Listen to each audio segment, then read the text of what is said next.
Em agosto de 1944, na Normandia, uma única ordem transformou 50.000 soldados alemães em mortos ambulantes. O massacre ainda não havia começado, mas o destino deles já estava selado. O paradoxo é tão brutal quanto preciso. O general que podia salvar o 7º Exército foi proibido de movê-lo.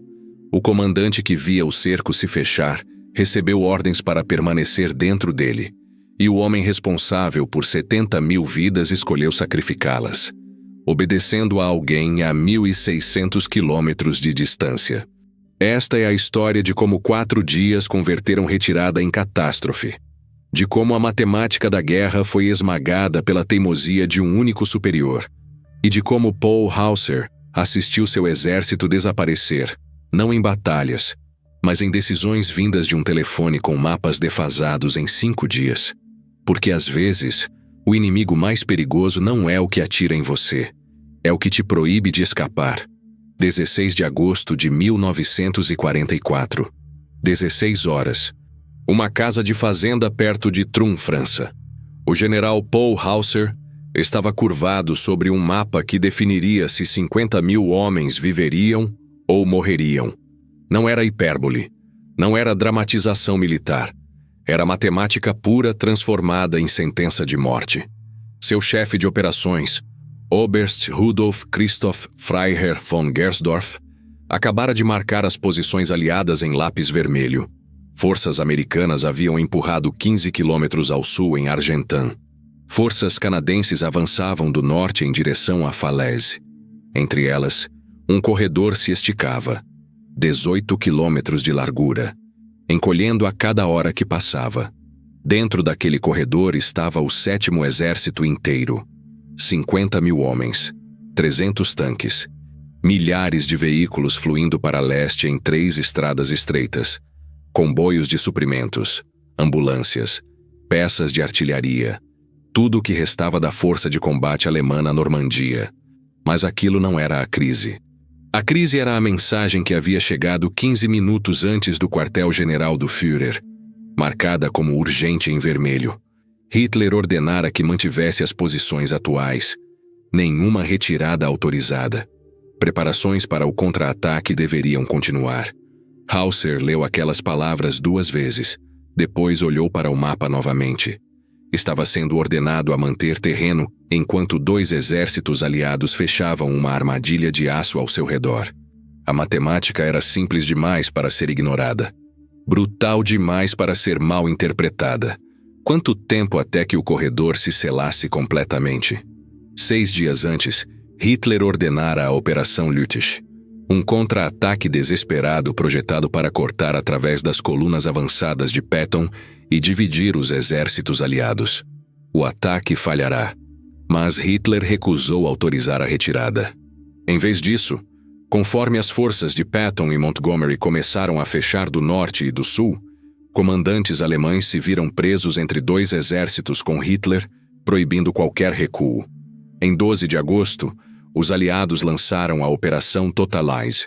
Forças canadenses e polonesas empurraram em direção a Falaise do Norte. O 3º Exército americano avançou em direção a Argentan do Sul. 2 colunas, mesmo objetivo, conectar-se e selar os alemães dentro. Quando Hauser recebeu os primeiros relatórios de situação em 14 de agosto, a realidade matemática era inegável. O corredor entre Falaise e Argentan media 25 quilômetros.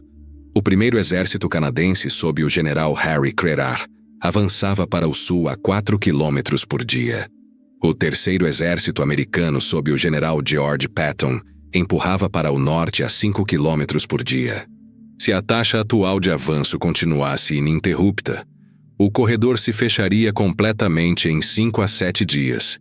5 a 7 dias para evacuar 50.000 homens, 300 tanques incluindo modelos Panther e Panzer IV, com cargas completas de munição, milhares de veículos variando de meias lagartas a caminhões-tanque de combustível, equipamento crítico incluindo estações de rádio, suprimentos médicos, depósitos de munição e hospitais de campanha, através de estradas que já estavam sufocadas com engarrafamentos, se estendendo por quilômetros.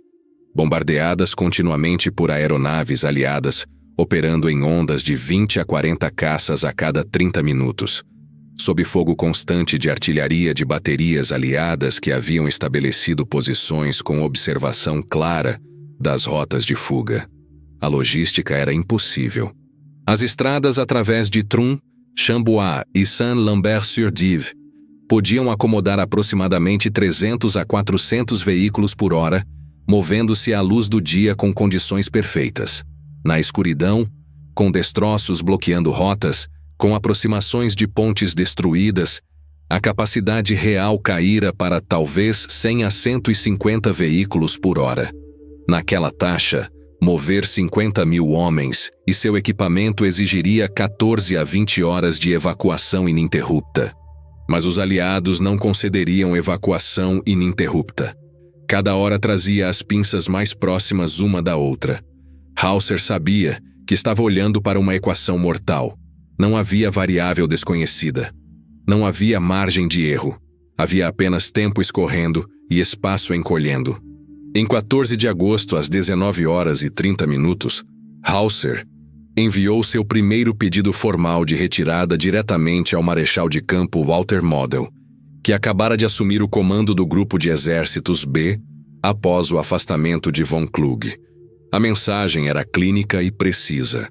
A situação do 7º Exército era crítica. Corredor fechando rapidamente. Linhas atuais insustentáveis sob ataque aéreo e de artilharia contínuo. Solicitação de autorização imediata para retirada completa a leste do rio Dives. Sem autorização dentro de 24 horas, a preservação da força de combate torna-se matematicamente impossível. A resposta chegou às 22 horas e 15 minutos. Não de Model, mas do quartel-general do Führer. Model havia encaminhado o pedido para Berlim. A resposta de Hitler era inequívoca e final. Ordens do Führer. Todas as unidades manterão posições atuais. Preparar contra-ataque renovado em direção a Avranches. Retirada não autorizada. Manter linha defensiva. Esperar reforços. Hauser leu a mensagem em silêncio. Hitler ainda estava ordenando um contra-ataque em direção a Avranches. Para oeste, em direção à costa, enquanto pinças aliadas fechavam simultaneamente ao redor do exército do norte e do sul. O quadro estratégico havia se tornado surreal. O Führer estava operando a partir de um quadro de inteligência com 5 dias de atraso, baseado em suposições ao invés de realidade. Enquanto isso, no terreno, Hauser podia ver com seus próprios olhos o corredor se estreitando hora por hora, divisão por divisão, quilômetro por quilômetro. Em 15 de agosto, às 6 horas da manhã, os relatórios de situação matinais mostravam que a deterioração havia acelerado durante a noite.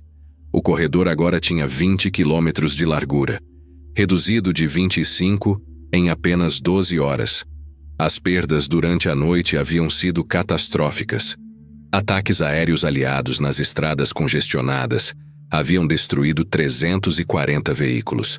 Elementos Panzer alemães reportavam escassez de combustível.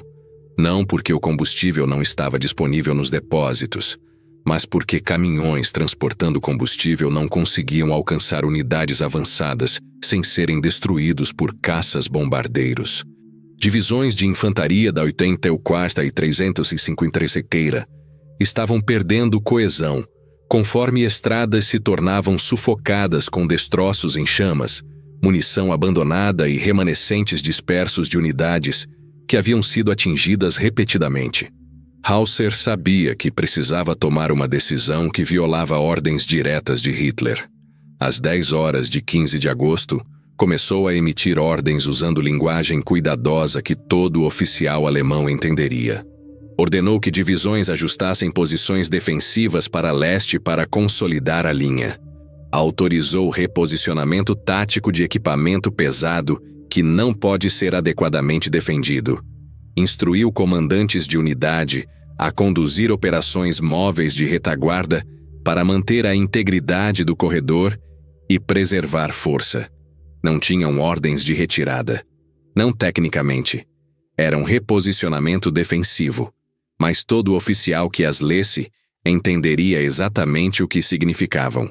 Hauser estava apostando que em 21 ou 22 de agosto, quando Hitler finalmente percebesse que o bolsão estava selado e toda a resistência terminara, a evacuação estaria avançada o suficiente para que salvar porções significativas do 7º Exército ainda fosse possível. Era uma aposta calculada. Evacuação parcial era melhor que nenhuma evacuação. Era um cálculo perigoso. Desobedecer uma ordem direta de Hitler carregava consequências extremas. Oficiais que haviam tentado retiradas não autorizadas no passado haviam sido afastados do comando, submetidos à corte marcial, em alguns casos, executados por falha militar. Mas aceitar as ordens de Hitler garantiria a morte ou captura de 50.000 homens. Praticamente o 7º Exército inteiro. Em 15 de agosto, às 18 horas, von Gersdorff trouxe o mapa de situação atualizado. O corredor havia se estreitado novamente, agora 18 quilômetros de largura. A contração estava acelerando. Forças americanas sob o general Patton estavam empurrando para o norte de Argentan com momentum crescente, encontrando resistência mínima conforme defensores alemães se tornavam cada vez mais dispersos e desorganizados. Forças canadenses haviam alcançado os arredores da própria Falaise. A 1ª Divisão Blindada Polonesa estava empurrando para sul e leste em direção a Chambois, fechando do norte. Hauser parou na mesa de mapas e fez a pergunta que vinha acumulando pavor em sua mente desde 12 de agosto. Hora por hora, conforme cada relatório de situação, marcava o corredor mais estreito. Se o corredor fechar completamente antes que possamos evacuar todos, quantos homens ficarão presos dentro? Von Gersdorff fez a matemática metodicamente. Contou as divisões dentro do bolsão. Elementos do 7º Exército. 2 quartéis generais de corpo. 9 divisões totalizando quase 50.000 soldados de combate. Mais elementos de suprimento. Pessoal médico. Unidades de área de retaguarda. Mais remanescentes de elementos do 5º Exército Panzer que haviam sido cortados. Colocou o lápis para baixo. Aproximadamente 50.000 pessoal de combate, senhor. 2 corpos, 7 divisões. Talvez 60.000 no total se contarmos tropas de apoio e retardatários. 50.000 soldados alemães. 2 corpos inteiramente intactos. O coração de combate do grupo de exércitos B. Tudo potencialmente preso dentro de um bolsão que estava se estreitando 6 quilômetros por dia. Aquele era o custo potencial da recusa de Hitler em autorizar a retirada 4 dias antes, quando o corredor tinha 25 quilômetros de largura e a fuga ainda era possível com perdas gerenciáveis. Para Hauser, aquele cálculo definia as apostas perfeitamente. Em 4 dias, Hitler havia transformado derrota tática em catástrofe estratégica. Em 16 de agosto, tudo mudou. Às 14 horas, uma interceptação de rádio chegou ao posto de comando de Hauser. Forças polonesas haviam capturado a colina 262, uma crista de terreno alto com vista para as rotas de fuga entre Trun e Chambois.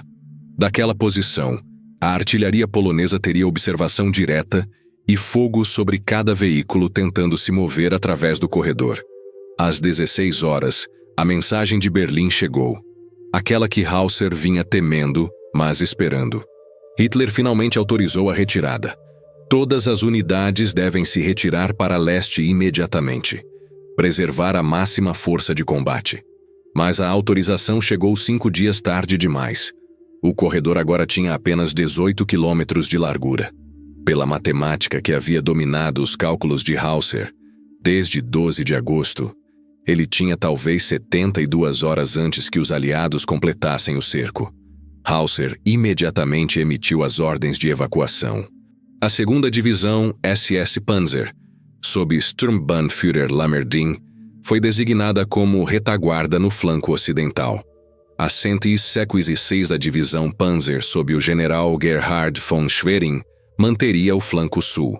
Seu trabalho era manter o corredor aberto, enquanto as divisões de infantaria se moviam para leste através do vão.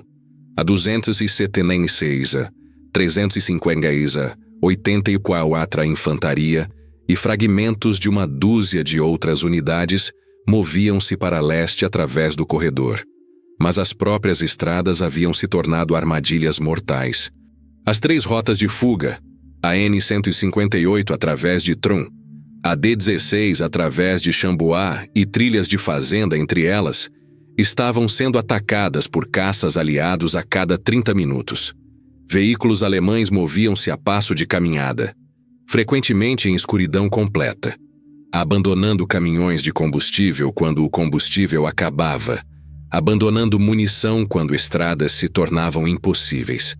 Em 17 de agosto, às 6 horas da manhã, relatórios chegaram de unidades que simplesmente se renderam em vez de continuar. A 353ª Divisão de Infantaria sem munição. A 84ª Infantaria presa por pontes colapsadas. Oficiais estavam tomando decisões independentes para se render às forças aliadas. Hauser anotou cada relatório, mas não disse nada. Nas circunstâncias, não podia culpá-los. Em 17 de agosto, às 18 horas, von Gersdorff atualizou o mapa novamente. O corredor havia se estreitado para 15 quilômetros. Forças polonesas e canadenses estavam convergindo do norte e do sul. Forças americanas estavam empurrando para o norte com pressão crescente. O corredor era uma caixa definida agora, não um vão. Em 18 de agosto, às 4 horas da manhã, Hauser não havia dormido. Os relatórios noturnos mostravam caos escalante. Junções de estradas haviam sido destruídas por artilharia. Pontes sobre o rio Dives estavam capturadas ou explodidas. Unidades estavam se dispersando, tentando navegar pela escuridão, perdendo contato com suas formações-mãe. E o corredor havia se estreitado para 12 quilômetros. Ao meio-dia de 18 de agosto, o corredor tinha 8 quilômetros de largura. Hauser sabia que na taxa atual de avanço aliado, o bolsão se selaria completamente dentro de 24 a 36 horas. Ele tinha talvez 30.000 de seus 50.000 homens ainda dentro da armadilha. 19 de agosto de 1944, 22 horas. Hauser posicionou-se perto de Chamboá para observar a evacuação final. O corredor tinha 3 quilômetros de largura. Isso significava menos de 3.600 metros separavam as forças polonesas atacando da colina 262, no norte da blindagem americana avançando de Argentan no sul. O vão que 6 dias antes se esticara 25 quilômetros de largura, largo o suficiente para conter exércitos inteiros, havia sido comprimido à largura de uma cidade medieval, fortificada destruída e suas terras agrícolas circundantes. Fogo traçante iluminava o céu. Projéteis de artilharia gritavam acima. As 3 estradas estavam repletas de homens movendo-se a pé. A maioria havia abandonado veículos quilômetros atrás. Os veículos ainda queimando ou abandonados onde ficaram sem combustível. Para Hauser, observando deste ponto de observação, o corredor era visivelmente impossivelmente estreito. Um pequeno avanço aliado bem-sucedido e estaria fechado. Um colapso da linha defensiva e milhares mais ficariam presos. Ele havia posicionado a 2ª Divisão SS Panzer na borda ocidental do vão, para conter contra-ataques poloneses da colina 262. A 160ª Panzer defendia as aproximações do sul contra a blindagem americana, empurrando para o norte. Seu trabalho era manter as rotas de fuga abertas pelas próximas 12 horas. Às 23 horas, um mensageiro alcançou Hauser com informação crítica. Forças polonesas estavam atacando a colina 262 de norte a sul. A 2ª Divisão SS Panzer estava engajada em batalha defensiva desesperada e reportou que poderia aguentar por talvez 4 a 6 horas mais. Depois disso, a colina 262 cairia e a artilharia polonesa teria fogo direto em cada metro do corredor de fuga. Hauser tomou sua decisão às 23 horas e 15 minutos. Lideraria a equipe do quartel-general através do vão imediatamente. Uma coluna de aproximadamente 2.000 homens, incluindo feridos ambulantes, especialistas em comunicação e oficiais superiores. seria o último comandante a sair. Às 0h30 de 20 de agosto, Hauser liderou aquela coluna através de Chambois. Fogo de metralhadora polonesa vinha da colina 262. Artilharia americana atingia as estradas atrás deles. Homens caíam. Outros continuavam se movendo. Hauser movia-se com eles. Seu uniforme rasgado. Sua mandíbula apertada pelos fragmentos de projétil que havia absorvido minutos antes. Às 2h15, estavam a caminho. Hauser virou-se e olhou para trás. Fogo traçante ainda iluminava o céu acima do bolsão. Explosões ainda ecoavam. Milhares de homens ainda estavam presos dentro, ainda tentando romper. Às 6h de 20 de agosto, forças canadenses e polonesas se conectaram em Chambois. O bolsão de Falaise estava selado. Dentro de 24 horas, a contagem oficial começou. Aproximadamente 20.000 a 25.000 soldados alemães haviam conseguido escapar do bolsão, a maioria a pé com apenas armas pessoais. Aproximadamente 50.000 permaneceram dentro. Destes, 10.000 foram mortos por artilharia e ataque aéreo durante as horas finais da fuga. Os 40.000 restantes foram feitos prisioneiros. A maior rendição de tropas alemãs desde Stalingrado. As perdas materiais eram impressionantes e irrecuperáveis. 344 tanques e canhões de assalto foram destruídos ou abandonados. Eram insubstituíveis. Tanques Panther que a Alemanha nunca aprenderá a fabricar eficientemente o suficiente para substituir perdas. Tanques Panzer IV que haviam servido desde 1939, mas agora simplesmente deixaram de existir. As divisões 2ª SS Panzer e 116ª Panzer combinadas, que haviam entrado na Normandia com mais de 200 tanques, partiram do bolsão com menos de 15. Perdas adicionais. 2.447 veículos de pele macia destruídos ou abandonados. Caminhões de suprimento transportando munição, combustível, suprimentos médicos. Tudo deixado para trás ou destruído. 252 peças de artilharia perdidas. Cavalos, milhares deles, mortos, afogados em rios, abandonados em estradas. O 7º Exército, a força que defendera a Normandia por 2 meses, não existia mais como unidade de combate. Havia sido atomizado. A 12ª Divisão SS Panzer Hitlerjugend, que entrou na campanha da Normandia com 20.540 soldados, emergiu do bolsão com aproximadamente 2.000 homens. Aquela era uma taxa de desgaste de 94%. A divisão havia perdido seu comandante. Praticamente todos os seus comandantes de companhia. Todos os seus comandantes de companhia de tanques. A maioria de seus suboficiais experientes. O que restava não tinha oficiais. Não tinha organização. Efetivamente era uma coleção de refugiados militares em uniforme, ao invés de unidades de combate. Hauser sentou-se em uma casa de fazenda 30 quilômetros a leste de Falaise. Sua mandíbula doía pelos ferimentos de estilhaços que havia absorvido durante a fuga final. Fragmentos que os oficiais médicos disseram haviam quase cortado sua artéria carótida. E fez a von Gersdorff uma pergunta que o assombraria pelo resto de sua vida. Se tivéssemos recebido autorização de retirada em 12 de agosto, quando primeiro solicitei, quantos homens poderíamos ter salvado? Von Gersdorff não hesitou. Havia feito esse cálculo 100 vezes nas últimas 36 horas. 70.000, senhor. Possivelmente mais. Teríamos tido tempo para mover equipamento pesado. Poderíamos ter salvado as organizações divisionais. Poderíamos ter preservado a estrutura de comando. 4 dias. O vão entre o que poderia ter sido e o que realmente aconteceu era 4 dias. Os 4 dias que Hitler passou recusando autorizar retirada, enquanto os aliados fechavam implacavelmente uma armadilha que provou ser inescapável. O bolsão de Falaise provou uma realidade dura da guerra mecanizada em 1944. Coragem e habilidade ainda podiam produzir vitórias táticas em engajamentos individuais. Mais sistemas, poder aéreo integrado, artilharia coordenada, movimento dirigido por rádio, capacidade industrial que produzia 100 mil toneladas de suprimentos semanalmente.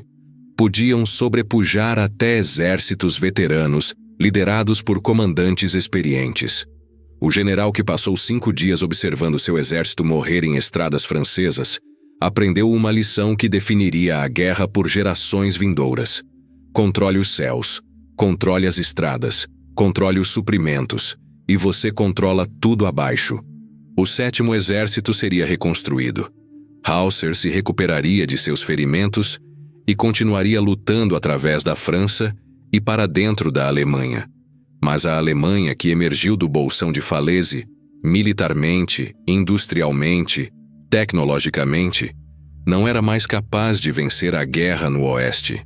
O vão industrial e tecnológico entre a Alemanha e os aliados simplesmente havia se tornado amplo demais para ser transposto. O que Falaise demonstrou não foi apenas uma derrota alemã, mas a natureza sistemática daquela derrota. O peso esmagador de um sistema inteiro caindo sobre coragem individual. Quando a guerra terminou, historiadores militares estudaram Falaise obsessivamente. Tentaram entender como 50 mil soldados foram cercados e destruídos em questão de dias. As respostas técnicas eram fáceis: superioridade aérea aliada, artilharia coordenada, momentum operacional, logística superior. Mas havia outra pergunta, mais dolorosa, mais pessoal. Por que Hitler esperou até 16 de agosto para autorizar o que qualquer oficial no terreno sabia ser necessário em 12 de agosto? A resposta nunca veio. Não de Hitler, não de seus generais sobreviventes, não dos registros do quartel-general do Führer. Tudo o que restou foi a matemática. 25 quilômetros em 12 de agosto, 18 quilômetros em 16 de agosto, 3 quilômetros em 19 de agosto, 0 em 20 de agosto, e entre aqueles números, 50 mil vidas. Von Gersdorff manteve seus cálculos. Os números que mostravam quantos homens poderiam ter escapado se a ordem tivesse vindo 4 dias antes. 70 mil. Hauser carregou aquele número até o fim de sua vida. 70 mil homens que poderiam ter vivido, que poderiam ter lutado, que poderiam ter voltado para casa. Sacrificados não pelo inimigo na sua frente, mas pela teimosia de um homem a 1.600 quilômetros de distância. A guerra acabou. Os julgamentos aconteceram. Os memoriais foram erguidos. Mas a pergunta permaneceu. Quanto custa um dia? Na guerra, quanto vale 24 horas? Em Falaise, a resposta foi clara. 12.500 homens, por dia, durante 4 dias. 50 mil vidas transformadas em equação matemática, em cálculo frio, em números em um mapa que encolhiam até desaparecerem. Hauser sobreviveu. Von Gersdorff sobreviveu. O 7º exército não. E a única coisa que poderia tê-lo salvado era tão simples quanto impossível. Uma palavra. De Berlim. 4 dias antes. Retirem-se. Mas a palavra não veio. E 50 mil homens pagaram o preço de um silêncio que durou 96 horas. Às vezes, na guerra, o maior inimigo não é o exército que você enfrenta. É o relógio que você não pode parar. E a voz ao telefone que se recusa a ouvir.